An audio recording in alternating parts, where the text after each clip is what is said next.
and welcome back to an episode of Big Apple Hockey's The Final Buzzer. I am your host, John Flakowski, otherwise known as Filk. I am quite the rabble-rouser, apparently, on Twitter. People are really getting into my crap-talking, or smack-talking, rather, of Chris Kreider. So that's interesting. We have a lot to talk about tonight. This is the first Final Buzzer of the season. As you can see up in the corner up there, like, share, and subscribe if you want, if you will, please. Tell everybody about us. Let everybody know. Spread that Big Apple Hockey virus. I'm happy to be back. It is a very good time to be a Ranger fan right now. I haven't been able to do these as of yet. This is the first night, honestly, this season where I've actually been home, and it's been early enough to do one of these. As we can tell with the schedule, the schedule has been pretty not unkind to us with this West Coast trip so far. Thankfully, we don't have to deal with this again until, I think mid-January, I think it is, when they go back to California, and they'll do the California part of it. But this is great to be back and to be in the Eastern time zone and have a pre-8 o'clock start, because that Edmonton game started at 9:30 because they decided to do ceremonies for Charlie Huddy and Doug Weight. Well-deserved, by the way, not taking away from anything. Those guys both deserve their ceremonies. But for the love of all things hockey, can we please do ceremonies and anthems prior to the start of the scheduled game time? Can I get an amen there? Please? Am I the only one thinking this? Please tell me I'm not the only one thinking this. Somebody tell me that I'm not batshit crazy for thinking this. And it's no disrespect to the players. It's no disrespect to the teams. Nothing disrespectful at all. It's just we want to be able to get home at a decent time if we're going to the game. And we want to be able to go to sleep at a decent time, especially if it's on the West Coast. Please, just do us a favor. Tell the fans to get there early.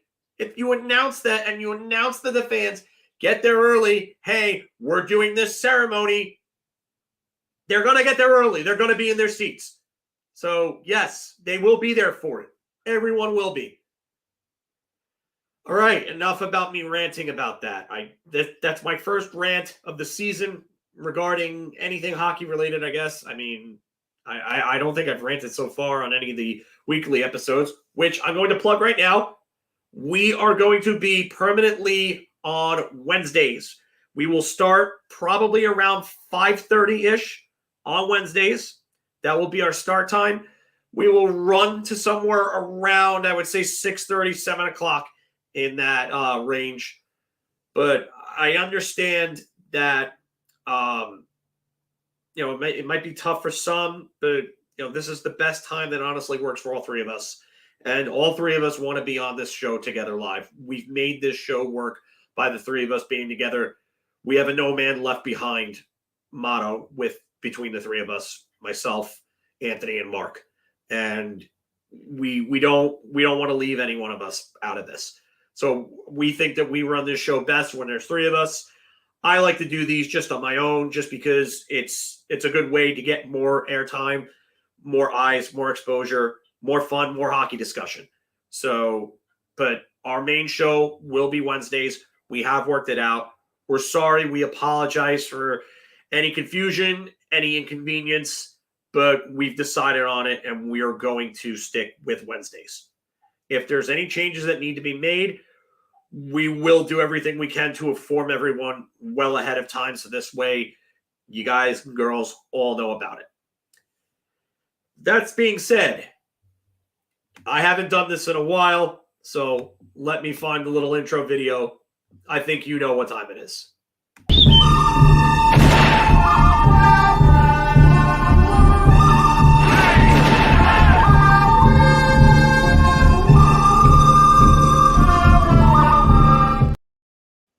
It's been a minute since I played that video. And I mean a minute. You know what it is. It's the good, the bad, and the ugly. And this is where I'm either too much of a homer or I'm too negative because I for some reason people think that I can't find a happy medium, which is fine. I mean, you can critique me all you want. I'm a big boy. I can take it as long as you're respectful. I'll be respectful to you. But yeah, this is a big road trip for this team. And to start my points off, I mean, this was cool. Blake Wheeler gets an awesome welcome back. 812 points in 897 games for Winnipeg. And now, do they retire his number? And then, I know this is not necessarily Rangers related, but it's a good point, or it's a good little talking point, discussion point, if you will. I think they should. I think that franchise doesn't have anything unless they. I mean, I know that there may be a possibility that they might try to bring the Thrashers back. I don't know if it's necessarily going to be the Thrashers, but it seems like it's all but confirmed that there's going to be hockey in Atlanta again. So I wonder if it's the Thrashers. I mean, they brought back the Winnipeg Jets, and it's not the Winnipeg Jets from the Arizona Coyotes days. So, you tend to wonder what's going to happen with that. But, I mean, I wouldn't mind seeing him get his number retired. You score 812 points for one team. I think that's worthy. So, I will move on from that just because I just wanted to get that in quickly. But Adam Norris Fox, yeah, we're calling him Mr. Norris again. We are calling him Mr. Norris. He's leading all defensemen in power play points and power play assists. So for me, 10 points in 8 games, including the points that he had tonight. I believe he had 2 assists tonight. So he's leading in power play goals for defensemen. He was tied for the lead in power play goals in general before tonight, before someone that we're going to talk about in a little bit ran away with his 4th power play goal out of 6 goals in general. But Adam Fox is just playing great offensive hockey. He's playing great overall hockey right now. And, that pairing needs to be a tower of power. And I don't think they played their best game tonight overall, but they were still good. And Adam Fox is definitely leading the charge. He's been one of the big offensive catalysts, and he looks like he's having no problems adapting to Peter Laviolette's system, which is a good thing because that system is tough to play on defenders. So very good on Adam Fox to see that he's been just a great defenseman this season so far. I'm hoping this is the year that he wins his second Norris because he got robbed of it last year. So I don't know what more he has to do in order to win that second Norris trophy. I'm going to move on from Adam Fox. And just because I have to make Road Warrior puns because the Rangers were Road Warriors this year so far, 5-0 on a road trip. First Ranger team in history to do that. Mika Zibanejad played the role of Road Warrior Hawk and finished the Doomsday Device, winning it in OT. How much better does it get? Second game in a row where Mika Zibanejad has scored, and they've either been a go-ahead or a game winner. So, I mean, this is something. Well, actually, the last one was actually a game tire. My apologies, game tying goal. But what I'm saying is that he has scored some clutch goals these last 2 games. Finally got off the schneid, and you know what? I've dogged him because his 5v5 play has not been good. His even strength play has not been good. That line needs help. They need to be better. And Mika Zibanejad has to lead the charge in order for that line to be better. He does. Chris Kreider's effort has to be better as well. But Mika Zibanejad is the play driver on that line. When he gets going, there's almost no stopping him. The only person who's going to stop him when he gets going is himself. When he gets on one of those crazy streaks where he gets hot, he's feeling it, he's all over the place, and he plays like a Selke caliber 2-way player, like one of the best all-around players in the league. We need that from Zibanejad. Because if Zibanejad gets going, this team is going to be very hard to beat. Very, very hard to beat. So Mika Zibanejad must have had the blue and red face paint on, and he did himself up like Hawk. I don't think he would ever, shave his head like Hawk does, and with the weird haircut that Hawk had.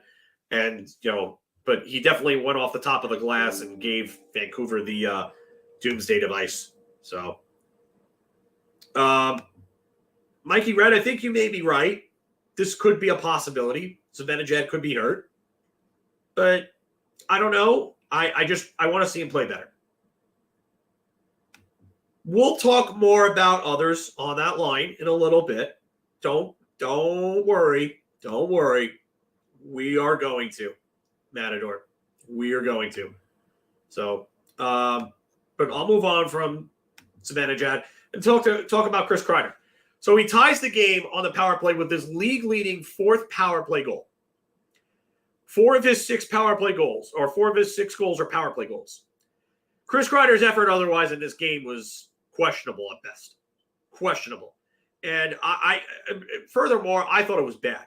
I thought it was really bad. I thought there were times, especially on the other power plays that they had, I think they were just not good. He was just not good. He just wasn't moving his feet. The power play before the power play that they scored on, he was barely moving his feet. He wasn't moving around. And it needs to change. He needs to be a play driver. I shouldn't say play driver. I'm sorry. Because he's not a play driver. But he's a guy that goes in and creates havoc by moving his legs, playing physical, and getting in on the forecheck. The problem with this line at 5v5 is the fact that there is 0 puck support on that forecheck. 0 puck support. And what I mean there is the first forechecker goes in on the dump in. The next 2 players are supposed to be in positions on each side to be able to disrupt the breakout pass. Those players are usually Kreider and Kakko, and they're not in position in time to get to that, to cause that. And that's why their line suffers at 5v5. Simply the case. Go watch any clip from their play. Any random clip, when they dump that puck in, they are never able to get that second player, that second pursuing forechecker on that puck in time in order to give them the even slightest bit of inconvenience of moving the puck out of the zone. So I'll tell you right now, and this too, John Radigan, what is up with you making these excellent points? Are you in my head or something? I swear to God, me and John Radigan are not the same person. So, but when he's right though, when Kreider plays indifferent, it does show the lack of elite speed at forward. And Chris Kreider may not be the fastest player in the league anymore, or a top 3 to 5 fastest player in the league anymore. There are other players that are just flat out blinding in terms of speed, whether it's McDavid, Larkin, McKinnon, McCarr, so on. Doesn't matter. But Kreider's still one of the faster skaters in the league, and he needs to use his feet more often in a productive way. So Kaapo Kakko, I'll talk about him a little later, but obviously foot speed's not there with him. So I'm not even going to get into Kakko at this point. We'll talk about him later. And yeah, it does seem like Kreider and Kakko, sometimes they do bunch up and go to the same spot. I'm going to star that, Chris T, your last question. We'll talk about that after we're done with everything, because it's actually a good question to ask. But I'll move on from Kreider. And how can we not talk about this guy? How can we not talk about Artemi Panarin? A goal and 2 assists tonight. He's playing like the Hart Trophy finalist from his first season in New York. He's playing like the guy that you see is driving plays. He's got that smile back on his face. He's got that mojo, that swag, that the I'm always dominant. Yeah, he said it because his English is not the best. But he said, I'm always dominant to a Twitter user. So, yeah, that is the Panarin that we're seeing again. Because I'm telling you right now, Artemi Panarin has been one of the best players in the league so far. If the Hart Trophy was voted on right now, there's a chance Artemi Panarin could win it with the way that he's playing. Yeah. Well, Bobby, I can't agree with this more. We'll talk about him in a little. Who is making excuses for Kakko? Who?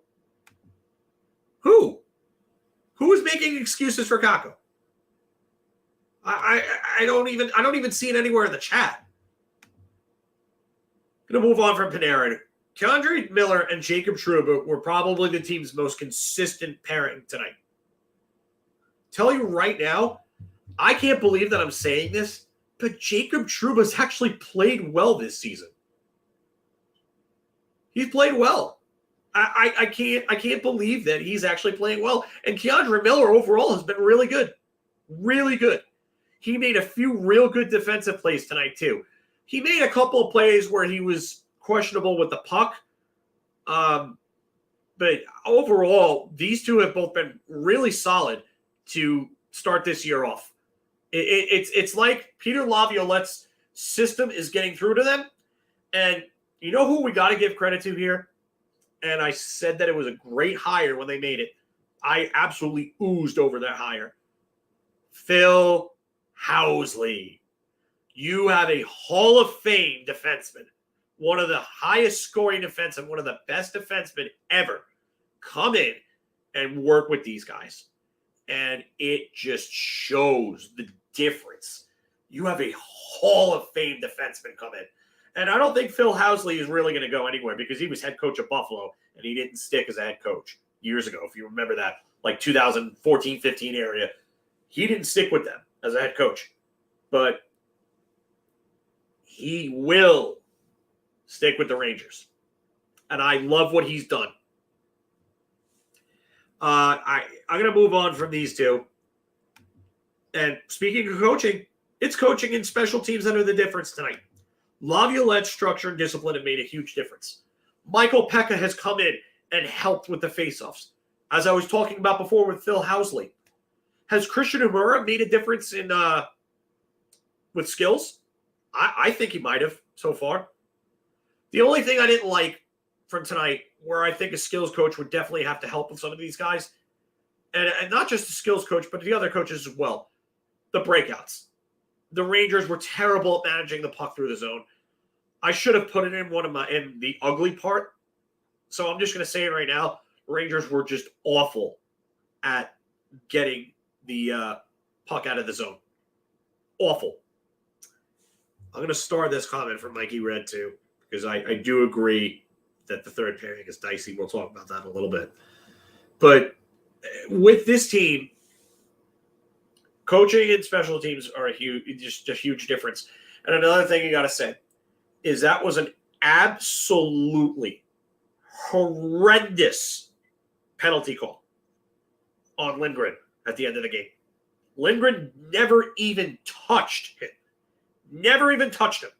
Player fell on his own. Appleton was not touched at all by Lindgren. Penalties need to be reviewed. I'm sorry, but there needs to be the ability to either have a penalty reviewed or challenged in a situation like that. It needs to be. And you know what? Even if you get the challenge and it's one per game and you win the challenge and they have to limit it to one penalty that you can challenge per game, fine, okay. But there needs to be the correct call on the ice. And I'm with you. I thought the worst. I was just waiting to snap. I was waiting to snap. I'm not going to lie to you. I was waiting to snap. I thought that they were going to lose that game. I really did. And yeah, and both of these comments from Bobby and Mikey are correct. I'll go back to Bobby's as well. But they have to be reviewed. They have to be reviewed. But credit to the coaching here. The coaching staff calmed that team down and gave them we got this. You got this. And they got it. And they did it. And you know what, Mikey A., you're right here, bud.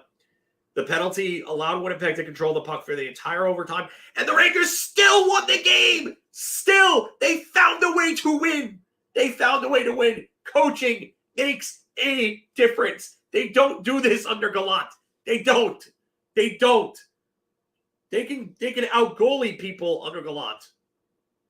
They could get pounded, peppered, and they could out-goalie the other team. But not this way. It's different with this team. I know we all feel it. We all feel it. There's, you know what? It didn't look good with the penalty, but you just knew that if they killed that penalty off, they could find a way to win that game. And they did. That was the thing. It was, could they kill that penalty off? So that's all the good. That's good. We move on to the bad and ugly. Second game in a row, Rangers are outplayed. They stole points. They stole points on Saturday night. They steal points tonight again. Could be jet lag. Opponent obviously intended. I'll chalk it up to partly being that.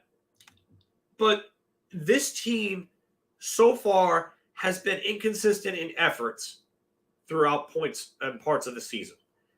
The Columbus game. Yeah, I know the two called off goals on the offsides really blew them apart. Elsie, I'm telling you right now, I would take whatever they would pay a practice pylon.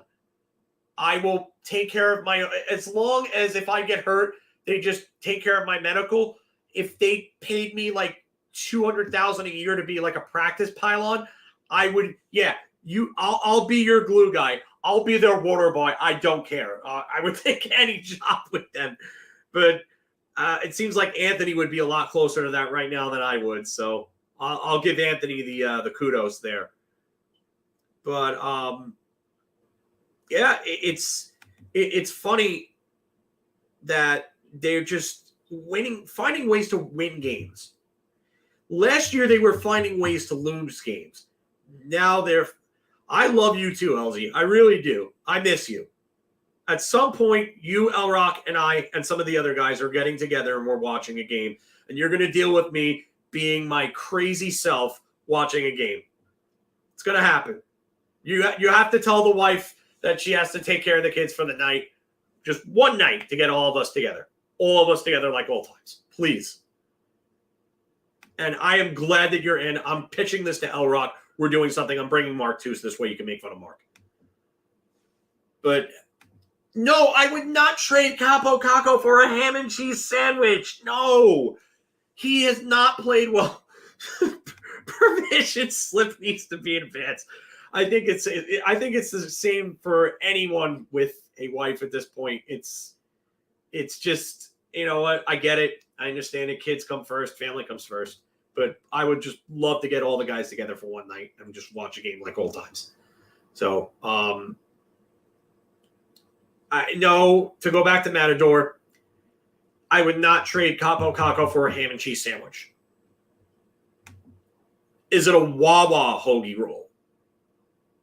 I may consider it at that point. And do I get a strawberry banana smoothie from Wawa too? You might have me thinking about it at that point. Just because I do love myself some Wawa. I haven't had it in a while, though. Listen, Capo Caco has not been great. He hasn't. I'm going to call a spade here. You want more out of him. And with this preseason, I thought he was going to play well, and this was going to be the year that he was finally going to break out, and he was going to be the guy that I thought he could be, or at least show real signs towards that progression. It hasn't been there yet. Yes, I get it. It's 9 games. Give it time. I get it. But can we really say that we've seen those signs? Can we really say that? No, I'm going to be honest. And I'm not going to be a homer. I'm not going to sit here and tell you that, everything's going great and everything's hunky-dory and roses and tulips and all that other crap. No, I'm not going to give you that. You know what? I listen, LZ, I agree. There needs to be a level of patience, but he has to be better. There's nothing wrong in saying this. He has to be better. He's got to be. He's got to start. I want one of those games where he comes out and he makes a statement. And he's like, okay, like you want this from me? You're going to shit talk me? Here I am. Rock you like a hurricane. Don't care if I use a Carolina reference there. He needs to be that guy for a game to get himself going. And you're right. He needs confidence. He clearly lacks it. And by doing that, he needs to build that confidence, he needs a great game. He has not had a great game this season. He hasn't. I've got to call it how I see it. I don't agree with this. I don't. I really don't agree with the fact that he stinks. I don't. But I need to I need to see more from him. I do. He needs to be better. And I would agree with this. Laffy still looks good when he hasn't scored in games. Kakko has not looked good when he hasn't scored. And even when Kakko has scored, the rest of the game has not been great for him. I think Heedle's close. I think Heedle just had a bad game this game. I did. And that was my other point in bad. There are other things that I think I should have noted, but Heedle was sloppy tonight. Cute with the too many turnovers. You cannot turn the puck over that much at the blue line or just inside the offensive blue line. You know what, David? I would agree. I would think this was one of the games where I just thought he was invisible. Aside from the breakaway, I can't think of one thing that he has done well in this game. He got that breakaway, and then he missed it. And you know what? I'm not going to – listen, you got to hit the net on the breakaway. You got it. Or make the goaltender make the save. He had Hellerbuck beat. He should have scored there. So should have Lafreniere. Lafreniere had the Connor McDavid move where you go off to the forehand and you chip it up over the glove. He just went too high. But I'm with Jimmy on this. Some games he's there just floating and circling around. You have to keep your feet moving, and you can't be floating and circling around. You've got to be in the right positions. And this is someone who is actually smart defensively. He's usually in good positions, but he just hasn't this year. The one thing I will say for Kakko, the one thing I will say in his favor that helps him out, that goes for his cause, is that Mika Zibanejad and Chris Kreider have both been not good at 5-on-5 so far this season. They haven't. They simply haven't. And like I said, part of it is, the big part of it, I should say, is the forecheck.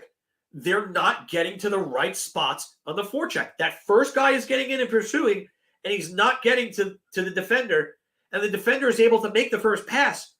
But if you get to the other player that he's making the first pass to beforehand, that causes problems. That causes the turnover. That's how you create chances. That's how the New Jersey Devils, for all those years, used that trap to their advantage. Because they were getting there. They were getting the forechecker there. They were getting that second forward in. F2 was getting in there and was causing havoc. So I do think that Kakko needs to be better. But I think overall that line has not been good at 5-on-5, and it's hurting Kakko. It's hurting. And I think Lavi, I think Joe Shane Train, you're right, buddy. I think Lavi needs to have that talk with Kakko. He does. You're absolutely right about this. Mike, I wouldn't touch the power play right now. I would. That's the last thing I would do. This power play is just rolling right now. Why would you touch that? I don't touch a thing right now with the power play. Don't. If they start to falter, okay, we could revisit that, but not right now. I mean, those were the 2 points that I had for bad. I wanted to incorporate Kakko in that because I didn't think he was good. I thought the Fox-Lindgren pair could have played better, but I'm not going to put them in bad. The execution really is the biggest thing for me. I think that was the worst, and I forgot to put that in ugly. But the execution in terms of breaking out of their zone, pass efficiency was horrible. I think that they were just in the wrong places at the wrong time. The structure was not good on the breakouts, and the passes were just off left and right like they were last year. The third pairing, you know what? I'll talk about Schneider being bad too. I think Schneider had a bad game. I think Schneider has really struggled adjusting to this system. I really do. And I'm willing to give him time just because it's tough for a young defenseman. It really is. But Schneider has got to be better, and he's got to start playing better sooner than later. Otherwise, I'm looking at sitting him and maybe getting Zach Jones in for a game. I don't think Gustafsson was that bad tonight. I don't think he had a great game, but I don't think he was that bad. And I'm going to start going to comments and questions here because I wanted to put this in. So the Devils and the Hurricanes, I think the Hurricanes are beatable. You know what? I know Anthony's pumped up their tires, and we all thought that they were going to be like a division winner, but I do think that both of those teams are beatable. The Devils' goaltending has been horrendous. Their defense has not been good. The Hurricanes' goaltending has been meh. And, you know, they've lost players. So I think the Hurricanes, I think those teams are both beatable. And I think if this team plays their structure the way that they want to play it, they're going to be a very good team. Very, very good team. What do I think about the switching of the defensive pairing of the PK? I think it's Laviolette pushing the right buttons again, Francesca. Laviolette has done nothing but push the right buttons. He everything he has done, he has had a method to all of his madness. He's been so good. This is what having a quality. I know I said this when Gallant got in because it came from Quinn, and it just wasn't. It was just like Gallant was such an upgrade to Quinn, but this is what it's like to have a top-level coach. And I can't believe there are people that didn't want this guy now. I can't, because he's literally pushed all the right buttons so far. And yes, they're going to have their struggles. They're going to come. But I think this is, for me, I think the Rangers will match up with the Devils and the Hurricanes better than last season because there's an actual system now in place.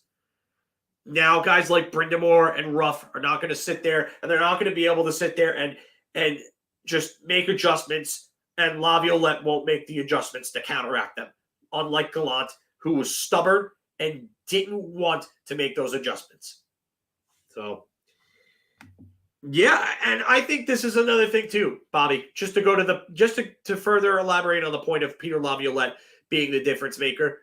I think if anything, Peter Laviolette has made such a difference in terms of, pushing the right buttons, getting the guys to just to regroup them. Like, you know that Peter Laviolette. Oh, wow. Did Anaheim just lose that? Did they beat Pittsburgh in regulation on that breakaway? Oh, Pittsburgh lost again. Oh my God. That's great. A breakaway with about 10 seconds left in the game, and Pittsburgh loses it. Oh.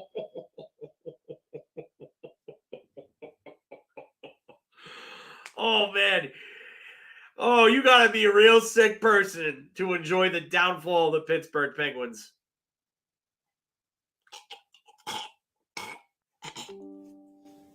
Yeah, I'm sick. I'm dying right now. So, but yeah, I gotta go back to the Rangers. It's night and day from Gallant. It really is. This is actually another great. You need to stop being smart. Because everything you say is literally just, it's bang on. Laviolette shows a staff that directly addressed weaknesses. Defense, weakness. What does he do? He brings in a Hall of Famer. Face-offs, weakness. What does he do? He brings in a 2-time Selke winner that was great in the face-off circle. Weakness, system. breakout. What does he do? Brings in Dan Muse. Brings in Christian Mura. Like, this is great. This is great. The way that he... you and I both have seen bad choices between Brian Trottier, Ron Lowe, John Muckler.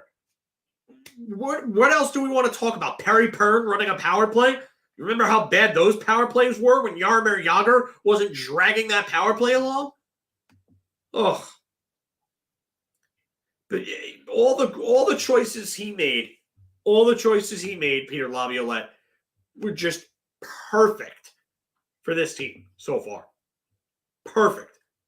Phil Housley has done wonders, like I said he would, for the defense. Pekka, bringing him in for faceoffs. He brought Pekka in Washington, and Washington's faceoffs improved.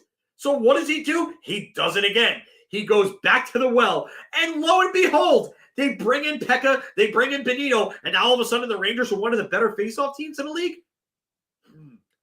Gee, I wonder how much of a coincidence that is.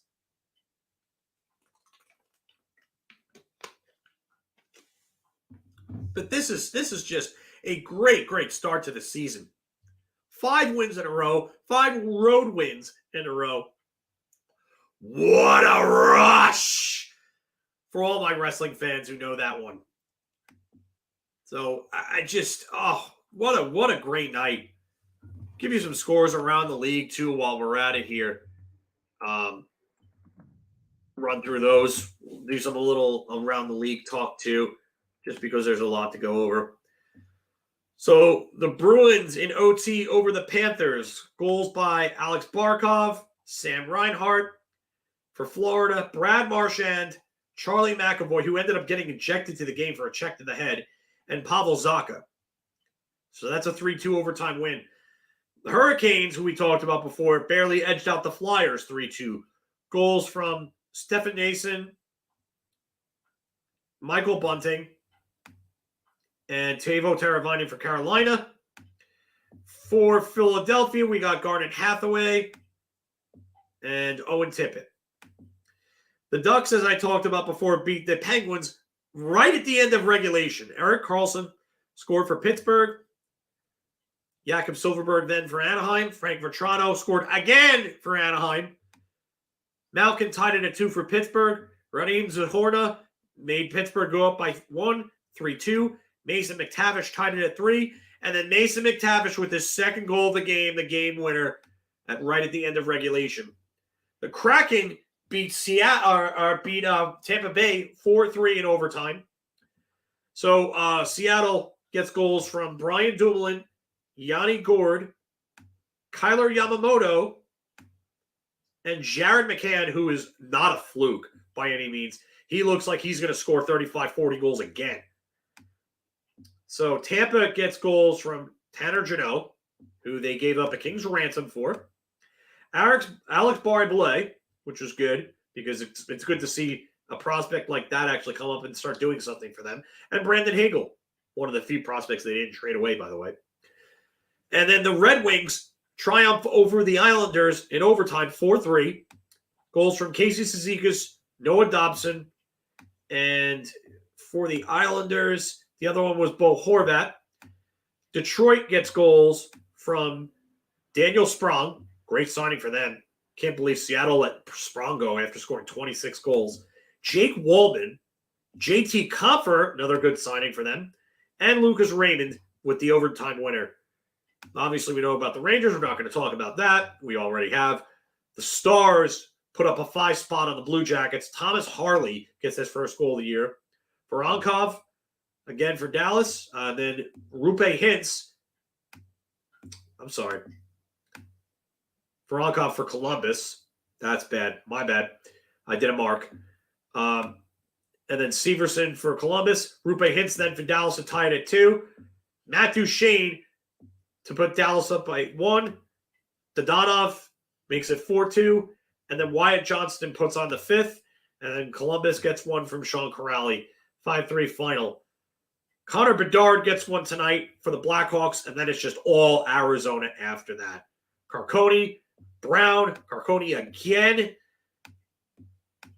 And then let's see here. Jack McBain.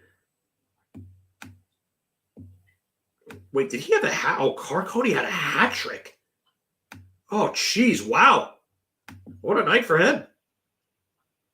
And then Montreal and Vegas is going on right now. That is the late game goals from Paul Cotter and Sean Monahan. So, where are the Islanders without their goaltending? They're probably a cellar dweller. They play with structure, but they don't score enough goals to win games on a regular basis.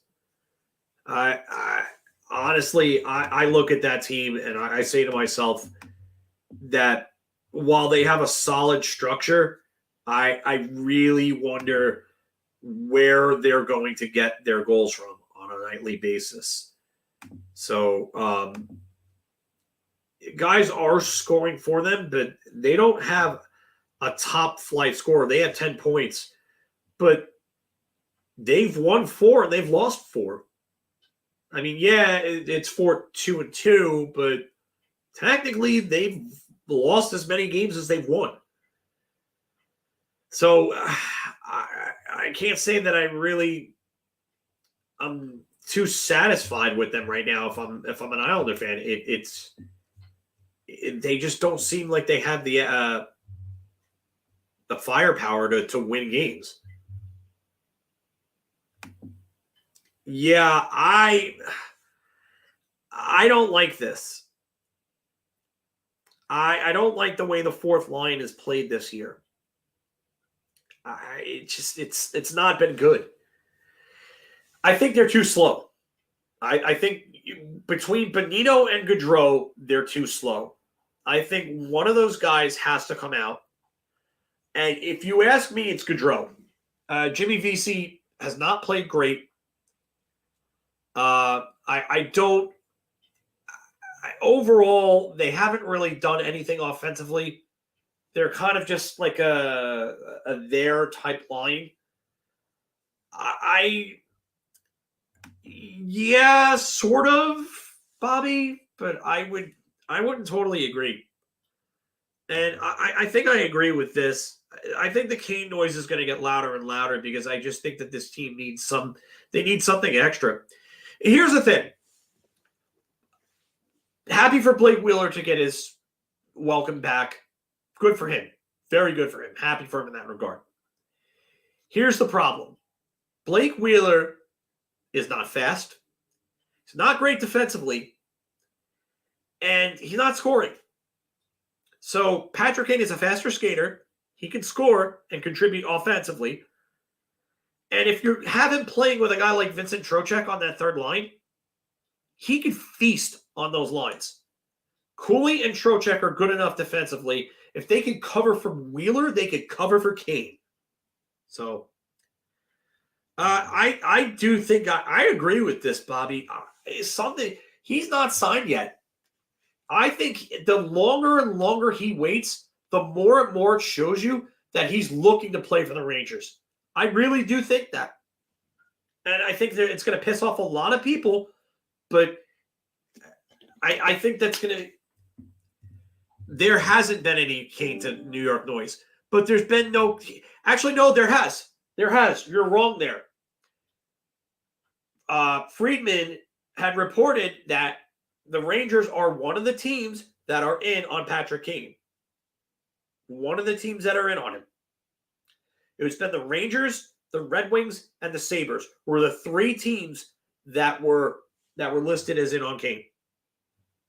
So, yeah. Oh no, it wasn't. It wasn't Friedman. It was Saravalli. Sorry, my fault. I thought it was Friedman. It was actually Saravalli. No, I stand corrected there. So, I honestly. Where did you see Florida and Detroit? Because that definitely wasn't Frank Saravalli's report. I can tell you right now. Because I actually posted it on my Twitter. Hold on. I would have to go back quite a bit because that was a few weeks ago. But I will pull up that tweet. I will absolutely pull up that tweet and I will I will get it for everybody.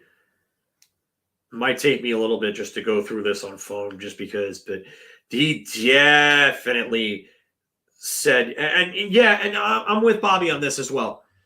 I think Kane wanted a second chance. I think like Frank Vetrano 2 years ago, he said it was the little bit of that unfinished business vibe, you know? I'm gonna find this tweet. I'm gonna find it. It is definitely.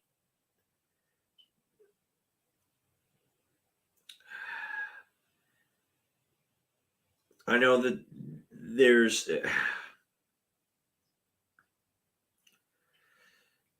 It's on my timeline somewhere. I'm sorry. It just. It might have even been before the season started, but.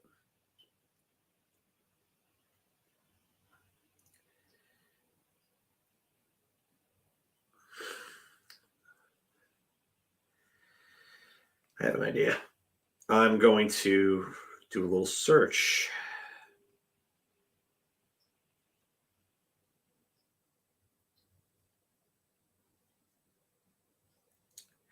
Oh, well, here's one from September.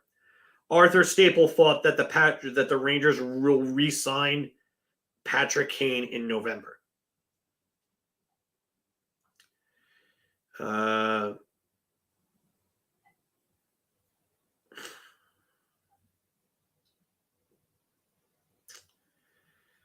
Trying to see here.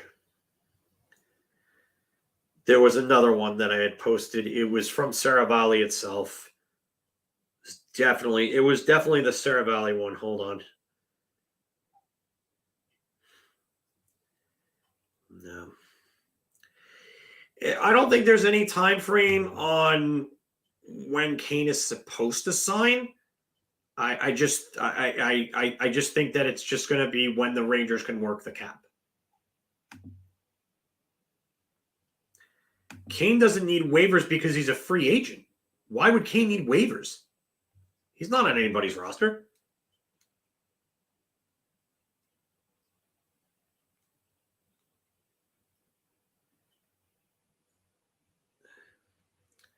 I'm sorry, I'm just looking this up.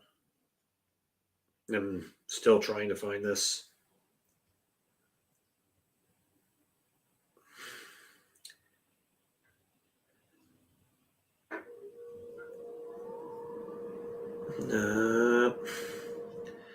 I'm not finding it. I'm sorry. I would have to take a look at my.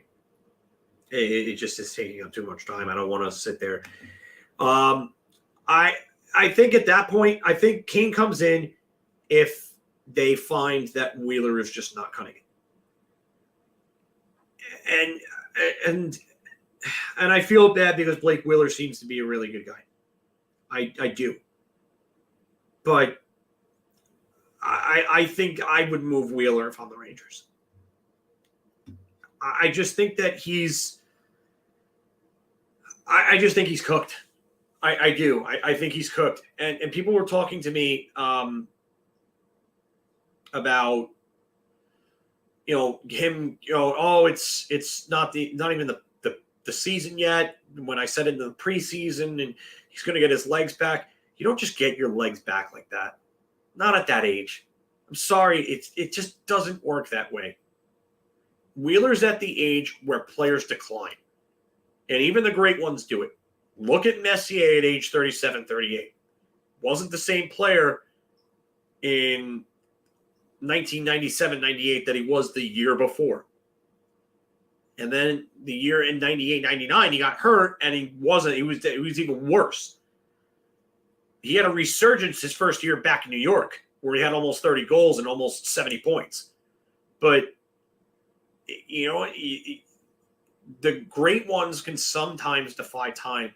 But most of the greats at that age 37, 38 season is when they start falling off hard. And there are exceptions to the rule, but history has shown us that a lot of guys started falling off at that. Okay, hold on.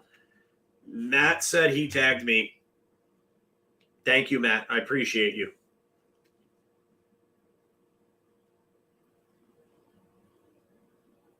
I knew I liked it. Yep.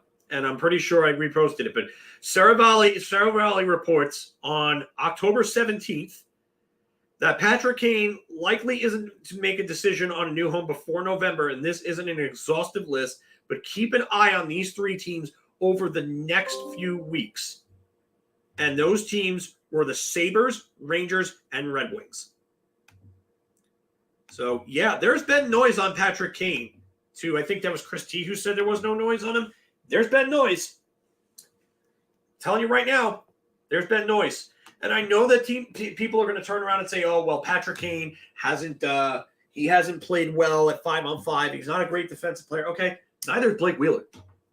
So if we're going to stick with Blake Wheeler, why are we sticking with Blake Wheeler at this point? And I wouldn't put Blake Wheeler on that fourth line. That fourth line is already slow enough as is. That line is going to get absolutely trounced at even strength at 5-on-5 if Blake Wheeler is on there with Gaudreau and Bonino. That's too slow of a line. They just can't play fast enough to keep up with a lot of these teams. That fourth line is going to be an absolute black hole if those three are together. I'm telling you right now. So, yeah, I see what you did there, David. See what you did there. But if Francesca says, if we get Kane, do you put him back on first line and move Kakko down for third line? You know what? That would probably be my play at this point.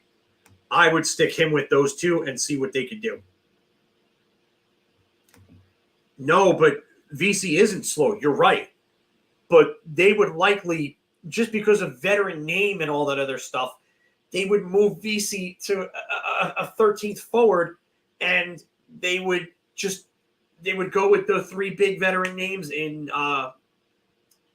Gaudreau, Bonino, and VC. And I mean, Gaudreau, Bonino, and Wheeler. And it would be stupid to do that. It'd be stupid. Honestly, Pitlick should be playing over Wheeler right now. I'm sorry, but he should. And if they had Kane, Capo Kakko to me would be playing on a third line.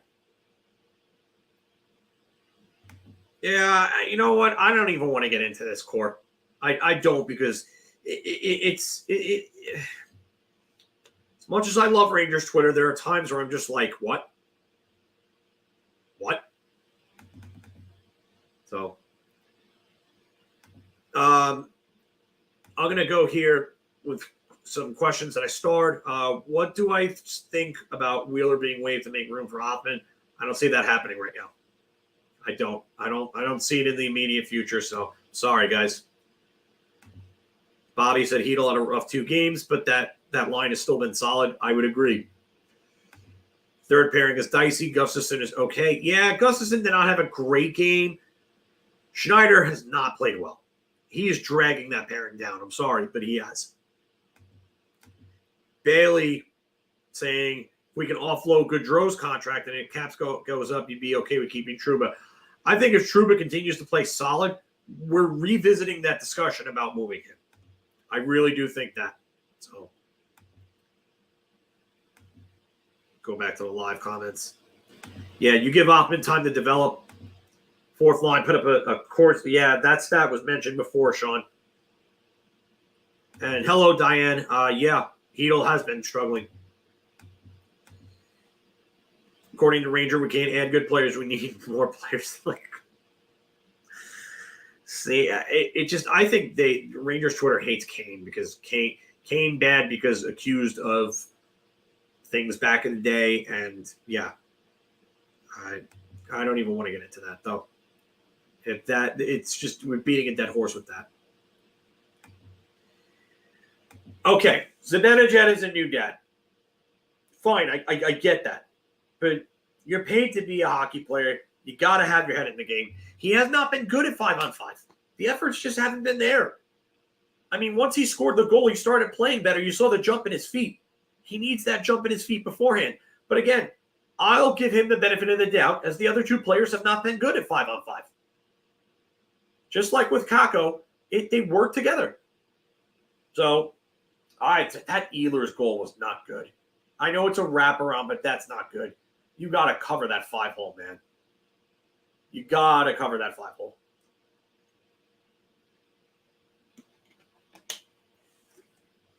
Yeah, one extra year. It's not one extra year that you're giving up a sweetener for. You're giving him you're giving up a sweetener to get rid of an $8 million cap hit for a guy who's a second pairing defenseman. That's the thing.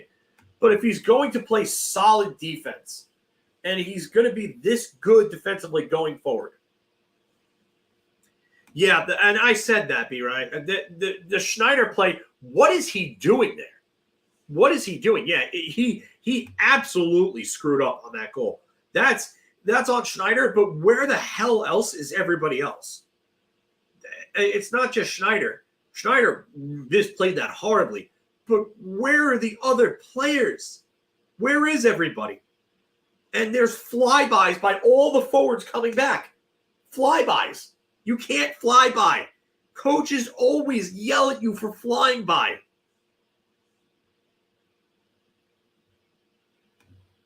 Yeah, Schneider has not been good this season. He hasn't. He had a good game last game, and I will give him that.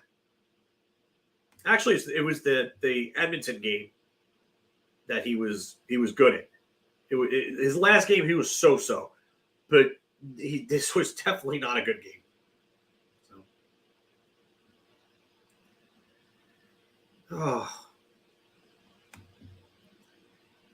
Probably go another it's 11:34 now. Probably go to 11:40. Give myself some time to wind down before I go to sleep. So get your questions, comments in. Trying to do a little more around the league talk too. Try to get the scores involved.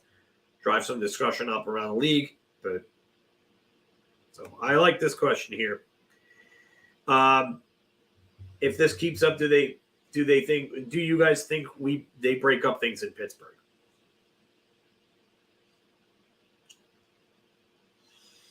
If it gets bad, maybe. But I can tell you right now, they're going to have a real hard time trying to trade Erik Karlsson if they try to go that route. Because that's a bad contract. That is a real bad contract. Pittsburgh, after tonight's loss, is now last in the division with 6 points. They are 3-6 in 9 games. They have a goal differential of -3.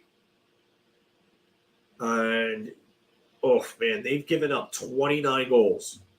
29 goals, which is the 4th most in the division, behind Carolina. Carolina is actually even in goal differential. 37 allowed, 37 scored. New Jersey, 33 scored, 30 allowed. Columbus, 23 scored, 30 allowed. Pittsburgh, 26 scored, 29 allowed. You know who's first in the division in goal differential? Take a wild guess. Take a wild guess. Go ahead. Anybody want to tell me who's first in the division goal differential? Anyone? If you guessed these guys, you would be correct. +10. +10. 28 goals scored, 18 allowed. 18 allowed. The only team in the NHL that has allowed less goals than the New York Rangers is the Boston Bruins with 14, including tonight. And they have played some weak teams. The Rangers have played some tough teams. Winnipeg was tough. Vancouver was tough. So, if you look at the Bruins' schedule, it's been pretty easy. So, it's going to start getting harder sooner, though. I'll tell you that. But the Rangers have played very well defensively. They have locked down when they've needed to lock down. Carolina is beatable. Jersey's beatable. They let up goals. The Rangers can find ways to score against teams like that. Couldn't agree more on this, Maddie.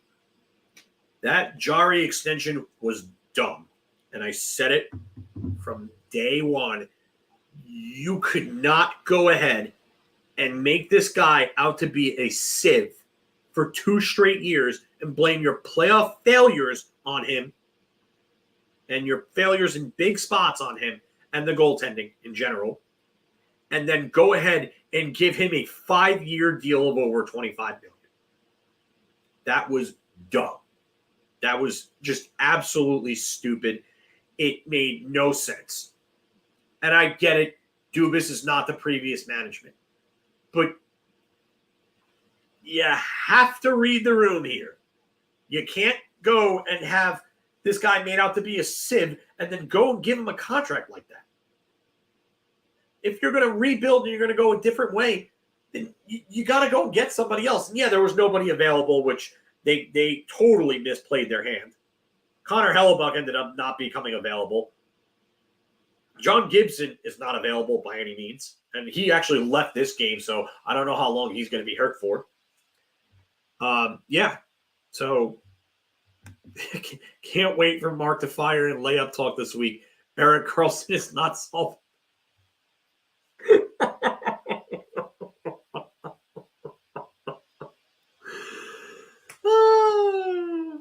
You know it's coming too. You know it's coming. I can't tell you it's not coming because it definitely is. We all know it. And you're gonna sit there and you all are gonna watch this and you're gonna see me with this face.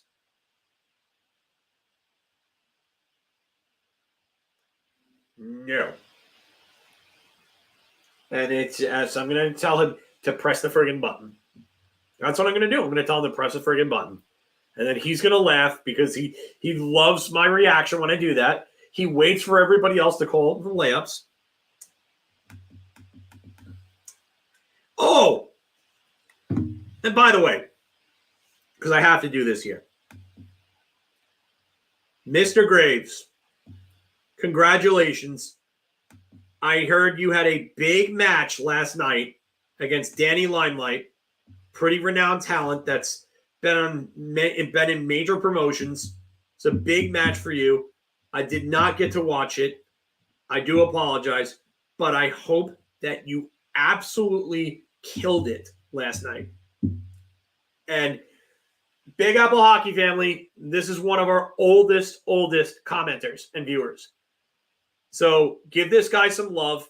He's tearing it up on the indie scene in wrestling, and he's up on his way up. So please give this guy some love. He's one of us. He's been one of us for a very, very long time. If I could play the one of us gif, I would do it, but I would need Mark to really do that. But Joe is on his way up. He's doing awesome. Nothing but love for you, Joe. Nothing but love for you. So give Joe some love. Show some support. Watch his matches if you can. But again, this is awesome. As a huge wrestling fan, everybody knows I'm a wrestling fan.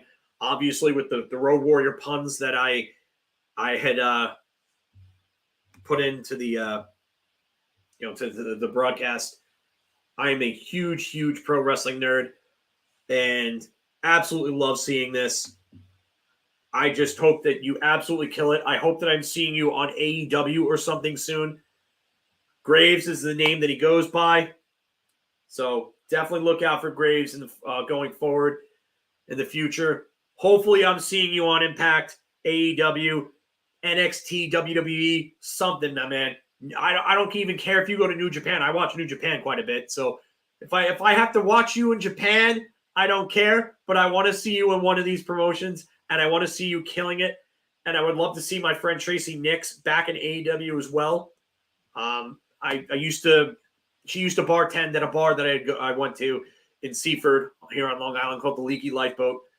Known Tracy for a very long time, and she's awesome as well. So hoping for the best of luck for my friends that are out there, Long Island, and definitely all around the indie scene. So Best of luck, Joe. We're all pulling for you here. Do a few more questions before I wrap this up. We'll go a few more minutes. Let's see here. I feel like the way the Devils are playing defensively, they could have Brodeur back there in the field beginning up 4-9. Yeah, you know what? I agree. The Devils have been real leaky defensively. Real leaky. One of us. One of us. One of us. I'm with you, Joe Shane Train.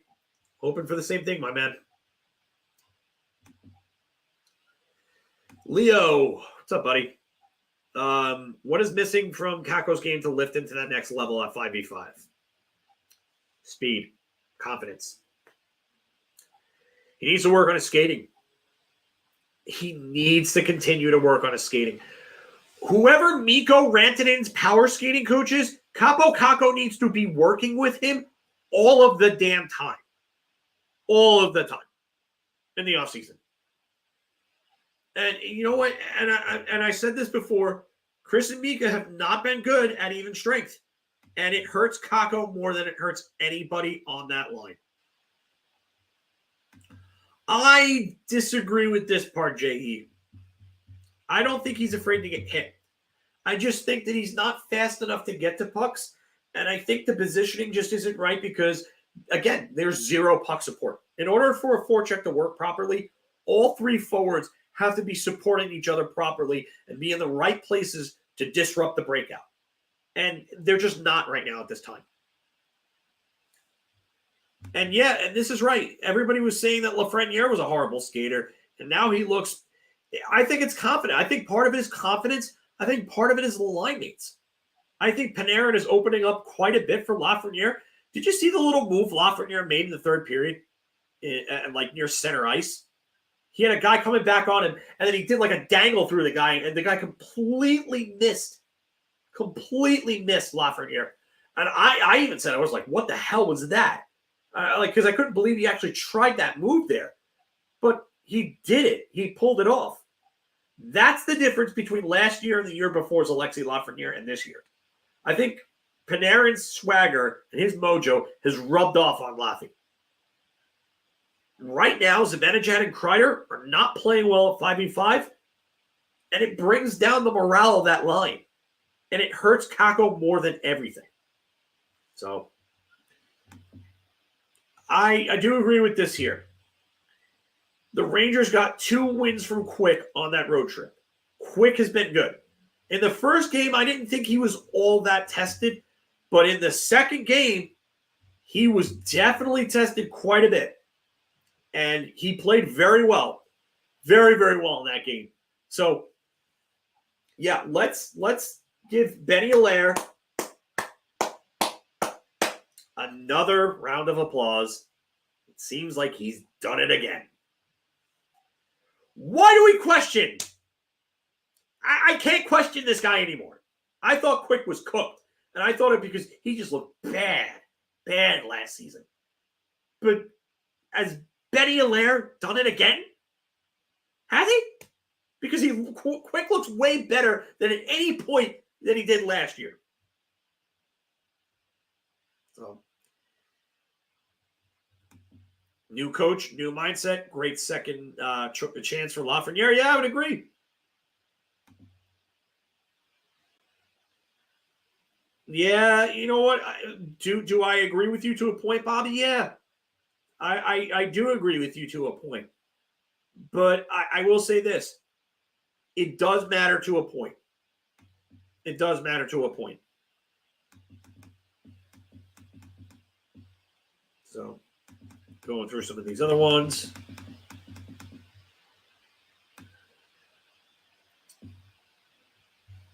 Okay. 1 goal in 7 periods. Yeah. Oh, my God. Yeah. Well, all right. So, Core, this is a good one. So, basically what he does is he gets that pass from Miller. And then he gets the defender to back off. And he gets the lane. And he shows the threat of shooting. And because of the fact that he he's shooting the puck and he's getting shots on net and through and he's scoring, they have to respect the shot and the chance of it. So they back off and they give him the space. He goes right across the Mika, boom, in, game over. Game over. So yeah, I mean that's just a great play by Panarin, and it just goes to show you what happens when Panarin starts shooting the puck. Because once he starts shooting the puck, they can't sit on pass on him. They can't. Then they know, oh crap, I just sat pass and he just scored. So then what does he do? The second time around, he passes the puck and Sam Benjamin scores and wins it. Oh, this is a lovely problem to have for other teams to deal with. A absolutely lovely, and I'm going to go wrestling again, Matt Hardy, wonderful problem to have. So, yeah, it's been just absolutely great. Absolutely great. But, yeah, I've just been very, very happy with Panarin. Very, very happy. You know what? I love this comment here, Joe, because I agree with you. I think Laviolette really has kind of buried this in Panarin's head and said, get back to the middle, start getting to the middle and shooting the puck. And the last 2 years, he was very hesitant to get to the middle of the ice. Not even just last year, the year before too. He was making a lot of those dumb drop passes and going off the side. And there's just a difference in his game. He's got that confidence, and he's not afraid to take hits along the walls or down low or anything. You know, Panarin, it goes to the dirty areas now again. It's like it was the first 2 years. Here's a comment that, oh yeah, it was from Bobby. Okay. That Panarin-Trocheck line was horrible in preseason. It just didn't work. It didn't work. And you know what? Oh, God. I love this comment. Oh, yeah. The people, he's a retread. Why are we not going to Spencer Carberry? Yeah, okay. No team was going to choose John Hines, Spencer Carberry, or whatever other first-time coach, Chris Knobloch. I almost called him Chuck Knobloch. Chris Knobloch. No team that's in win-now mode. Oh, what a goal by Sprong. Oh, my God. That toe drag was disgusting. Oh. If anybody has a chance to go watch that Daniel Sprong goal from tonight against the Islanders, by God, that toe drag was just disgusting. So, yeah, I don't want Trocheck and Panarin playing together. I think Trocheck's fine as a third-line center. I do. Yeah, and John Cooper, here's the apples to oranges part that they don't want to acknowledge. John Cooper came in to a Tampa Bay team that was in a time of rebuilding. Marty St. Louis was getting old. They were not a good team. And then Cooper came in and they started playing better because they gave Cooper time and players started coming up. So, yeah, Gallant was in love with that combination and it just wasn't working. And I agree. I think Trocheck is better off as a third-line center. Yes, is he making $5 million a third-line center? Yes. Look at other third-line centers around the league right now, though. The ones that are getting signed as UFAs. They're all making about $4 to $5 million. That's just what the AAVs are these days on them. And they're going to go up with the cap going up. It happens. That's how the AAVs work in today's day and age with the new salary cap. So, you know what? I would like to see VC up with Trocheck and Cooley. I really think that line would play well. I think VC would fit that line like a glove. And I know a lot of people are, getting on Jimmy VC and saying, "Oh, well, yeah." And you know what? I would, I can't. You got to sit Wheeler. You got to sit Wheeler. Because again, like I said before, B-Ride, if you have Wheeler with Bonino and Goodrow, that line is going to be the slowest line in the league. They are going to get absolutely trounced at even strength. I'm telling you right now, it's going to happen. Teams are going to skate circles around them, and that's going to be a line that gives up a majority of the Rangers' goals. You got to sit Wheeler if you move him off that line. And it's got to be Pitlick that comes in. It's got to be. And that's what they got Pitlick for. They're not married to Wheeler. I don't care if he's a veteran. And I don't think the organization does. Otherwise, they would have given him more of a commitment. There's no commitment there. It's a show-me deal. He hasn't shown anything. Yes, yes, it sucks that Pitlick isn't playing because he can actually skate. And I think that he has something to give this team. Unfortunately, they're looking at Blake Wheeler and they're saying, oh, well, they're winning. It's not that simple. It's not that black and white. Grant, haven't seen you in a while. I think maybe in the future, Hoffman does take that spot if they decide to go that route, or you could even stick him on power play 2, and you give power play 2 a legitimate shooting threat. I just don't want to touch anything right now with this team with the power play. That power play is clicking. You don't touch a thing right now. Wheeler is looking lost out there. The Gustafsson goal against Igor was a Wheeler turnover, yes. And he made a turnover right before that led to that. Right before that. He had a chance to clear the puck out of the zone, and the puck wasn't cleared. And he made another soft play like that on Saturday night as well. And it was a really bad play. He was coming up from the right side boards going the other way. And he literally just put this soft pass through the middle of the defensive zone. And the defenseman was literally right there. And not the defenseman, but the defending player was right there at the line, intercepted it, and went for an odd wedge. It went for a chance the other way. And yeah, that's the thing. Like, why can't this team improve if they're winning? Why?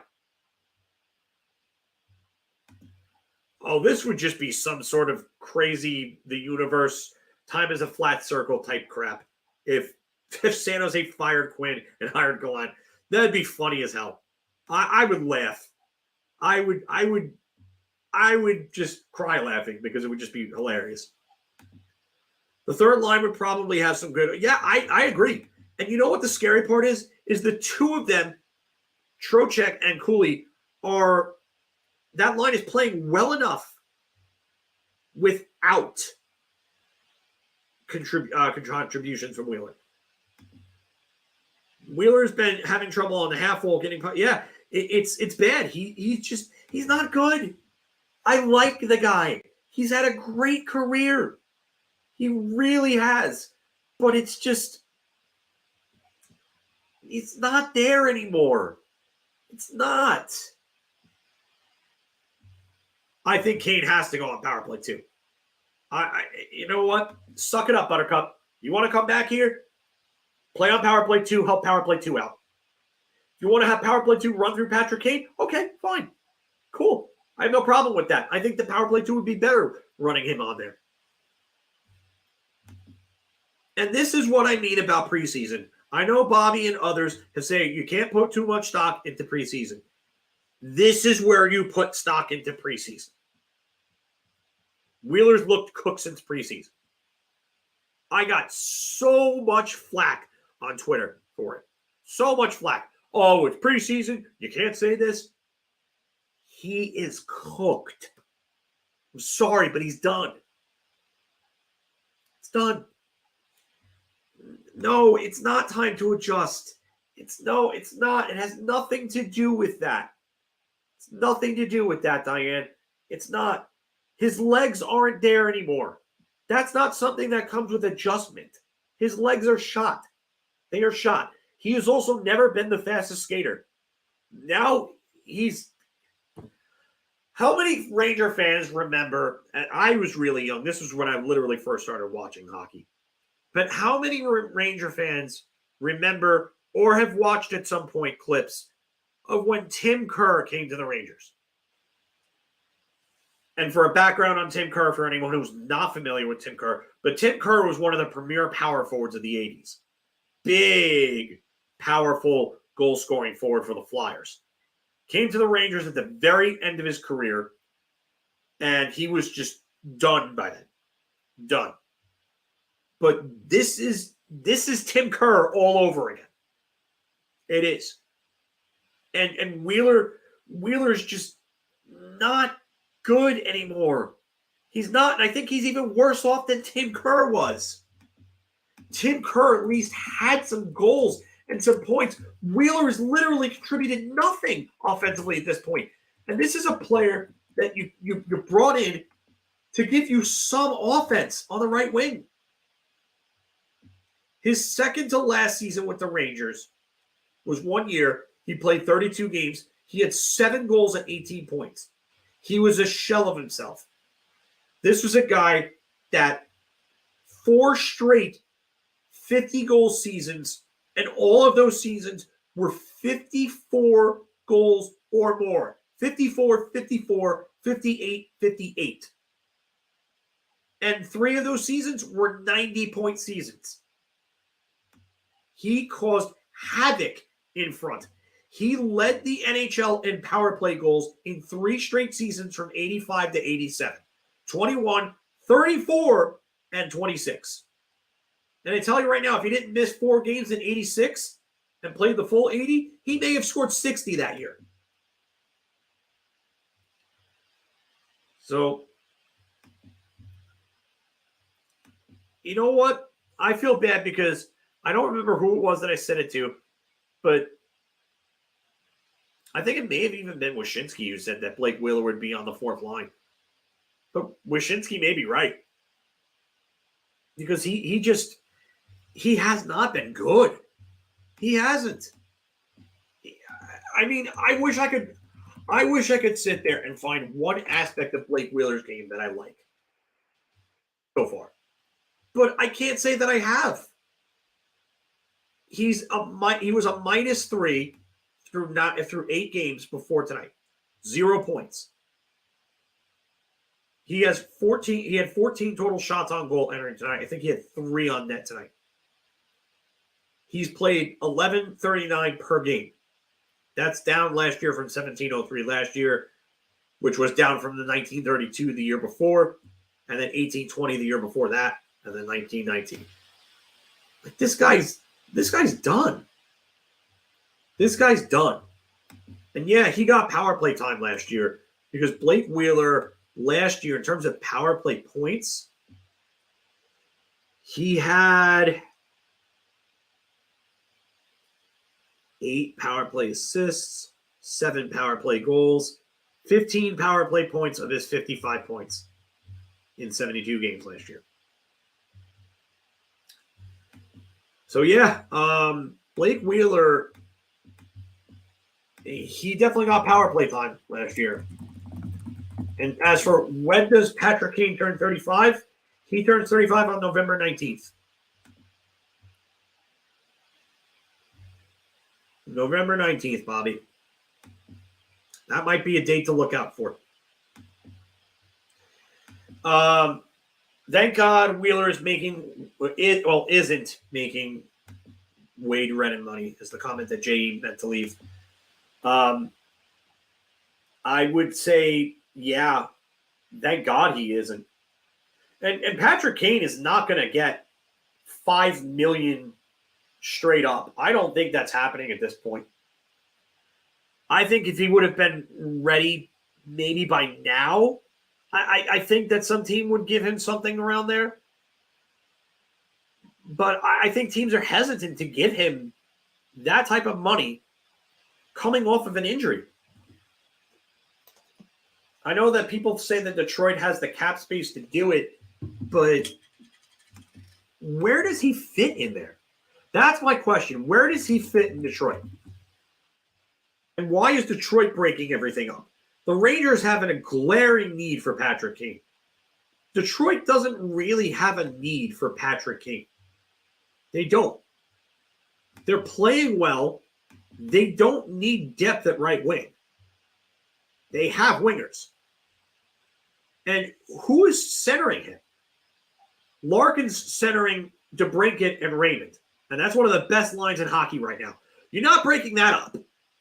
The Rangers need somebody to work with alongside Mika Zibanejad and Chris Kreider. Or if they want to keep Kaapo Kakko there and give him the benefit of the doubt, then they need somebody to work with Trocheck and Cooley. So where is he playing in Detroit? I don't see it. I know they have cap space, but I don't. I think he's get. Yeah, I could see this 1 year, 1.5, 2 million, something like that, prorated. Yeah, I could do that. Oh yeah, yeah. That's a good point. Steven's right about that.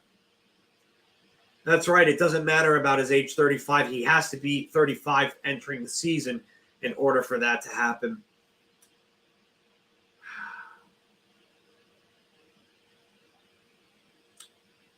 Wait a minute. Does that apply to injured players, though? Because I would want clarification on that, if that applies to injured players or not. But I do agree with you that Kane definitely – the exit interviews, he's even said there was unfinished business.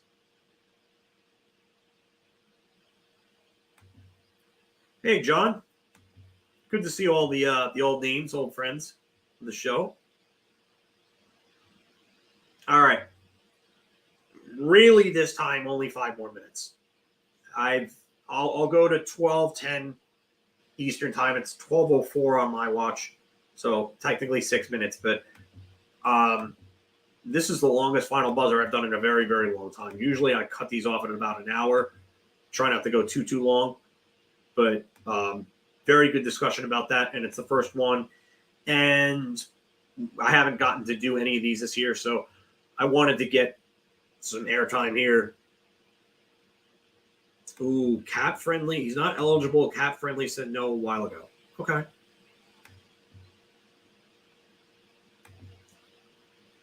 You know what? I don't think money is the factor here. I really don't think money's the factor. I don't. And yeah, I mean, could you imagine you have Patrick Kane healthy? Like, just look at what he did in the playoffs. 6 points in 7 games. Could you imagine this guy comes in healthy and he's raring and ready to go? Oh, forget about it. Forget about it. And this is a guy that has playoff pedigree. Wow, Arizona. Is that Logan Cooley's goal? Oh, no, that was Carcone's goal. Yeah, that kid had a hat trick tonight.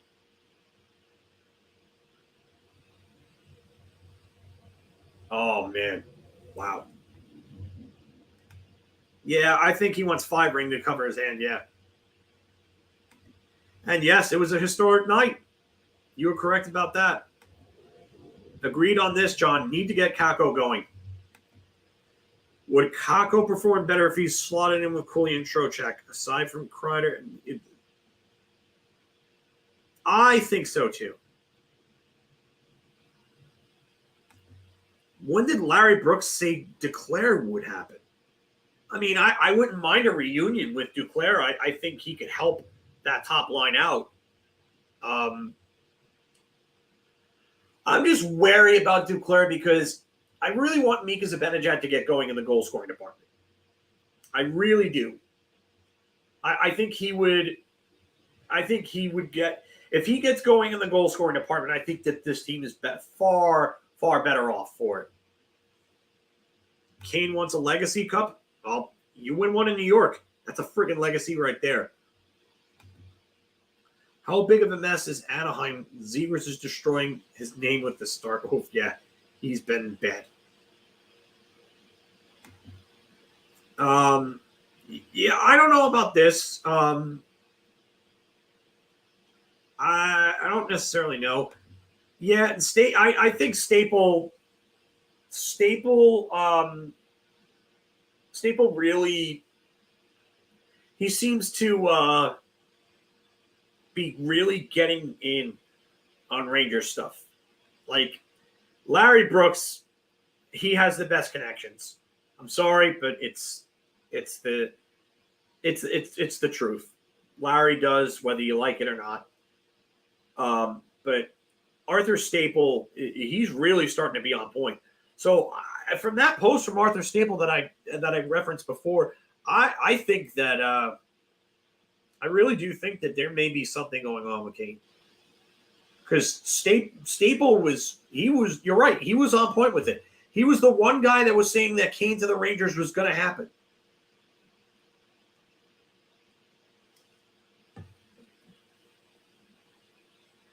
Let's see. Yeah, listen. I'm not going to give myself any credit, but I do like to do the reverse psychology thing with Chris Kreider because I know that Ranger fans love to get on me for it, and it's kind of fun. Listen, his effort wasn't great tonight, and I'm being totally honest there. I think aside from the goal, he didn't have a good game. But I do like to play reverse psychology with that because I know it gets Ranger fans going. And I'm not trying to interaction farm, if you will, or engagement farm, but it's just fun because I know a lot of people had fun with it too. So it's kind of tongue in cheek, but it's also kind of real. So, Mr. Pops Freshmeyer, yeah, I hope so. I hope you're right here, my friend. I hope you're right. Hope Mika gets going. Yeah, I think the Rangers should trade for Zegras. Yeah, I think the Rangers should also trade for Connor Bedard. John Lee is giving off 2002 Rangers vibes. Yeah, they're kind of built like that type of team. And they brought in Ryan Graves, who I just really didn't think that it was a good move to dump Dumoulin and bring him in. And he just, yeah. And then I love this. There you go. Always happy to be doing these. Thoughts on the league jersey? Please no. If the stripes on the arms match the stripes on the bottom of the jersey, okay, you got something there. But what is this crap? Seriously, maybe it'll look better as a uniform depending on what they do with the rest of it. But I just. Do I really think Zegras is that unrealistic? It seems like Verbeek is not much of a fan. It's actually a good question, Amanda. I don't think they're going anywhere with him. But then again, never say never because of the fact that relationships can sour for a ton of reasons behind the scene. If anyone remembers the Eric Lindros saga in 2000, and the holdout, or 2000, 2001, and the fact that he didn't play for an entire year, and all the events that led up to him being a Ranger, and how public of a saga that was, that can happen. It's happened before. It's happened since. You never know. Things can go south like that. Oh. And Aaron and Mika remind me of the COVID shortened season when Mika was out cold for so long, COVID for so long, and Panarin was playing for an MVP. Yeah. I am going to the outdoor game. We will talk about meetup or tailgate. We'll talk about that in the future. The 2015 alternates, I guess you're talking about the Rangers and Navy, Romanello? I don't know. If the Kako experiment fails further and he's moved at the deadline, how will we feel? Oh my God. Those lines would be incredible. If they got Vetrano, would cost quite a bit right now. I'm telling you. So, Core, we will absolutely talk about this if we can get something going. I can tell you right now, Mark has secured 4 tickets for myself, him, Anthony and John Solomon, who does all things Islanders with us. So there's definitely going to be some sort of meetup if we can kind of coordinate everything together. We'll talk more in the future, more details to come on here. So we would love to see all of you out who are coming. We'll post more details about that, but again, that'll be something that'll be coming up as time gets closer to. But I am going to sign off here. Thank you all for joining me. We had almost 40 viewers in here tonight. Thank you so much. I know it's late, but yes, we will definitely be doing something. We may even be able to do like a live pregame kind of like tailgate together there. So let's try to figure something out for those. Maybe even if Steven's in the area, we'll see if we can meet up with him as well. So thank you all for joining. Appreciate it. Very happy. I can go to sleep a happy man tonight. So again, let's go Rangers. And again, look out for Joe Graves, one of our own, one of us, as Joe Graves makes his way up the independent wrestling scene. Awesome to see him having a high-profile match against someone the caliber of Danny Limelight. For those of you who are not familiar with Danny Limelight has wrestled for some major promotions. He's had time in AEW. He's had time in Impact. He's had time in New Japan Strong. That's somebody legitimate, and that's a big match for Joe. A lot of exposure against the guy who's well known in the wrestling scene, and in the major professional wrestling scene. So, big step up for Joe. Joe, hope you continue to kill him, my man. We're all pulling for you here. So, good night, everybody. Let's go Rangers, and definitely tune into us on Wednesday. We'll probably go on around 5:30. So, if you can, be there. If not, like, share, and subscribe anyway. If you haven't already, tell everybody about us. And let's get some more eyes on Big Apple Hockey. Good night. Let's go Rangers.